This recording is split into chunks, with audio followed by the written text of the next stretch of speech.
แม่อยากบอกลูกว่าเรื่องของลูกกับป้าเป็นไปบ่ได้ดอกถ้าลูกยังหักป้าและนับถือแม่ให้ลูกปล่อยป้าไปซะ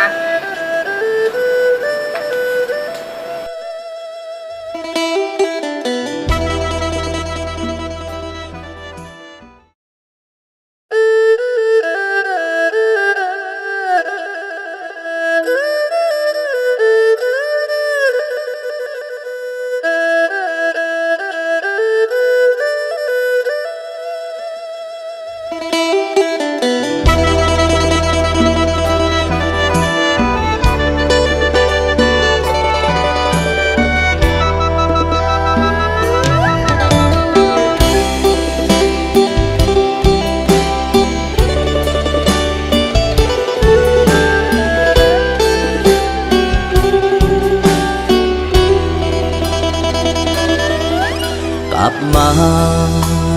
เป็นคือเก่าได้บ่อายหูโตแล้วเนาะว่าอายผิดไปขอโทษคนดีบ่มีเจ้าแล้วอายอยู่บ่ได้เฮากลับมาเริ่มต้นใหม่กันได้บ่คนดีไอ้ขอโทษไอ้ผิดไปแล้วเรากลับมาเริ่มต้นใหม่กันได้บ่ไอ้คนนี้คงตายถ้าบ่มีเจ้าใส่ว่าลืมเขาสิมีเพียงเฮาเท่า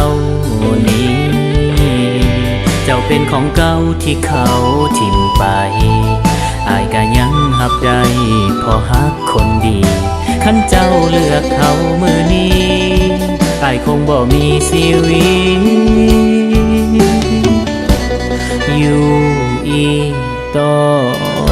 ไปแฟนเก่าก็ฮักหลายแฟนใหม่ก็แสนดีเลือกใครก็เจ็บอยู่ดีบ่ฮู้สิตัดสินใจจังใดคนเก่าก็คือคนในฝันคนปัจจุบันนั้นก็ดีแทบตายสิเลือกใครก็เลือกบ่ได้สิเลือกคนเก่าคนใหม่ก็คงเห็นแก่ตัว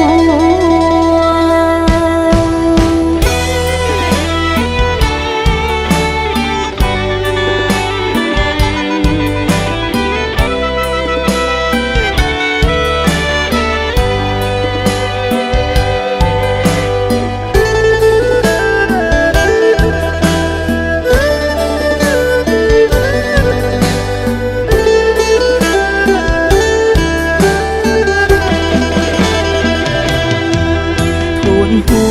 วอายขอโอกาสแต่ละกลับมาซะอายขอโอกาสแก้ตัวหากเจ้าเลือกเขาโลกนี้ก็คงมืดมัวอายคงตายตอนหน้าทุนหัวถ้าเจ้าอายอยู่บ่ได้แฟนเก่าก็ฮักหลายแฟนใหม่ก็แสนดีสิเลือกทางใดดีบ่ฮู้สิตัดสินใจจังใด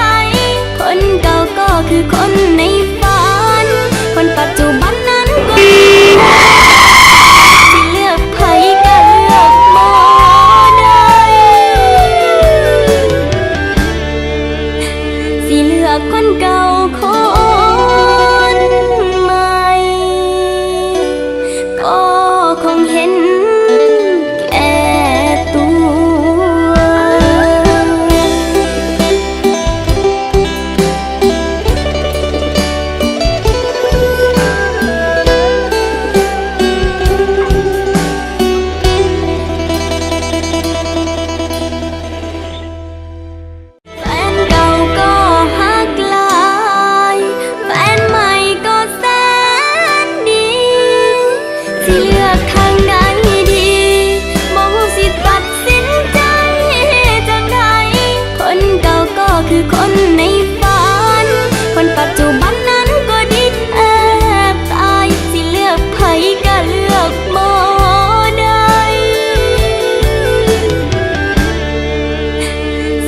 อกคนเก่า